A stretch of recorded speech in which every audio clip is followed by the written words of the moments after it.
बंगाल में शाह के दौरे की इनसाइड स्टोरी अब आपको बताते हैं। ये दौरा अचानक बना था क्योंकि केंद्र सरकार को लगा कि नड्डा पर हमला करके टीएमसी ने सीधे मोदी सरकार को चुनौती दी है। हालांकि मोदी सरकार और ममता सरकार के बीच कई मोर्चे और मुद्दों पर टकराव होता रहा है। अब ग्राफिक्स के जरिए जरा समझिए कि क्या ये टकराव की स्थिति है। मोदी सरकार ने स्मार्ट सिटी योजना को शुरू किया था, जिसके जवाब में ममता सरकार ने इसे आसमानी विकास बताकर खारिज कर दिया था। मोदी सरकार ने बंगाल और बिहार के लिए संयुक्त रूप से नदी जोड़ो परियोजना की शुरुआत की, तो इसके जवाब में ममता सरकार ने केंद्र की इस योजना को मानने से ही इनकार कर दिया। इससे पहले भी कई मुद्दे रहे हैं जिसमें ममता सरकार सीधे तौर पर केंद्र सरकार के विपरीत अपना रुख अपनाती रही है।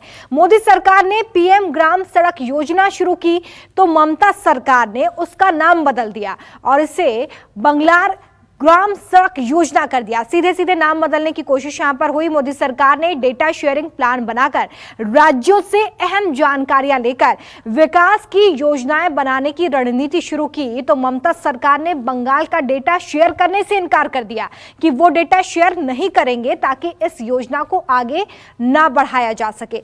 मोदी सरकार ने कैशलेस स्कीम के तहत राशन बांटने की योजना शुरू की ताकि ज्यादा से ज्यादा लोगों तक राशन पहुंच सके, तो ममता सरकार ने पहले इनकार कर दिया कि वो इस तरह की कोई स्कीम को बढ़ावा नहीं देंगे, लेकिन अब उसी स्कीम के तहत गरीबी रेखा से नीचे आने वाले लोगों को ममता सरकार राशन मुहैया करा रही है। तो ये एक और कड़ा रुख मोदी सरकार के खिलाफ ममता सरकार का नजर आया। मोदी सरकार ने बीजेपी का रथ यात्रा मिशन शुरू करने की परमिशन मांगी, लेकिन ममता सरकार ने रथ यात्रा को शुरू करने की परमिशन देने से इनकार कर दिया। इससे पहले भी कई मोर्चों पर केंद्र के हस्तक्षेप को लेकर वो आपत्ति दर्ज करा चुकी है। मोदी सरकार ने स्वच्छ भारत सर्वेक्षण शुरू किया, जिसका विरोध करते हुए ममता सरकार ने योजना का नाम बदलकर मिशन निर्मल बंगला के नाम से चलाया।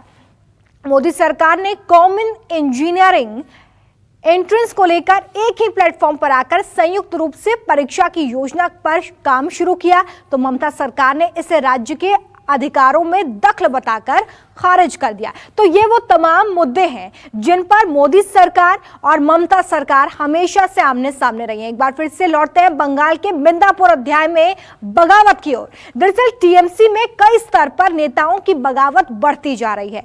हालांकि ममता बनर्जी ने अपने नेताओं और कार्यकर्ताओं की नाराजगी दूर करने के लिए मंथन भी किया है, लेकिन शाह ने एक खास रणनीति के तहत मिदनापुर में रैली की और शुभेंदु के जरिए बगावत की ताकत दिखा दी।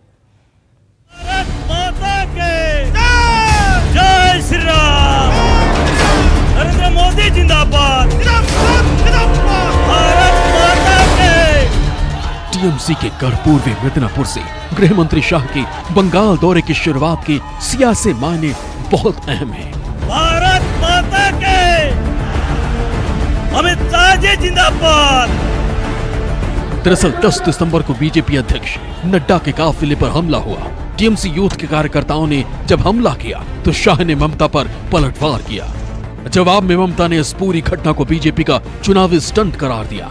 इसके बाद शाह ने ममता के सबसे मजबूत गढ़ मिदनापुर में आकर रैली की रणनीति बनाई। ये वो क्षेत्र है जहां से नंदीग्राम आंदोलन की बुनियाद बनी और ममता बनर्जी पहली बार 2011 में सरकार में आई। शाह ने उन्हीं के मजबूत सियासी क्षेत्र में आकर उनके सबसे करीबी नेता शुभेंदु अधिकारी को बीजेपी में शामिल कराया। शुभेंदु भाई के नेतृत्व में कांग्रेस, तृणमूल, सीपीएम सब पार्टी से अच्छे लोग आज भारतीय जनता पार्टी में नरेंद्र मोदी के नेतृत्व में काम करने के लिए भाजपा जोड़ रहे हैं। मिदनापुर में शाह के मंच पर शुभेंदु के नेतृत्व में बागियों ने सामूहिक रूप से बीजेपी का दामन क्यों थामा, इसे भी समझिए, क्योंकि मिदनापुर में शुभेंदु अधिकारी और उनके परिवार का सियासी रसूख राजनीतिक विजय के लिए अहम बताया जाता है। शुभेंदु और उनके परिवार ने कई जिलों में टीएमसी का आधार बनाया। शुभेंदु अधिकारी का परिवार बंगाल की सियासत में 20 साल से सक्रिय है। शुभेंदु के पिता शिशिर अधिकारी तीसरी बार लोकसभा सांसद हैं। शिशिर अधिकारी मनमोहन सरकार में मंत्री रह चुके हैं। शुभेंदु 2006 में विधायक और 2009 में पहली बार सांसद बने। 2009-2014 में तामलुक सीट से 2 बार सांसद चुने गए। शुभेंदु के भाई दिव्येंदु 2009, 2011 और 2016 में विधायक बने। 2019 में शुभेंदु की तामलुक सीट पर उपचुनाव में दिव्येंदु सांसद बने। शुभेंदु के दूसरे भाई सोमेंदु अधिकारी कांथी नगर निगम के चेयरमैन हैं। पूर्वी मेदिनीपुर, बांकुड़ा, पुरुलिया, पश्चिम मेदिनीपुर में संगठन तैयार किया।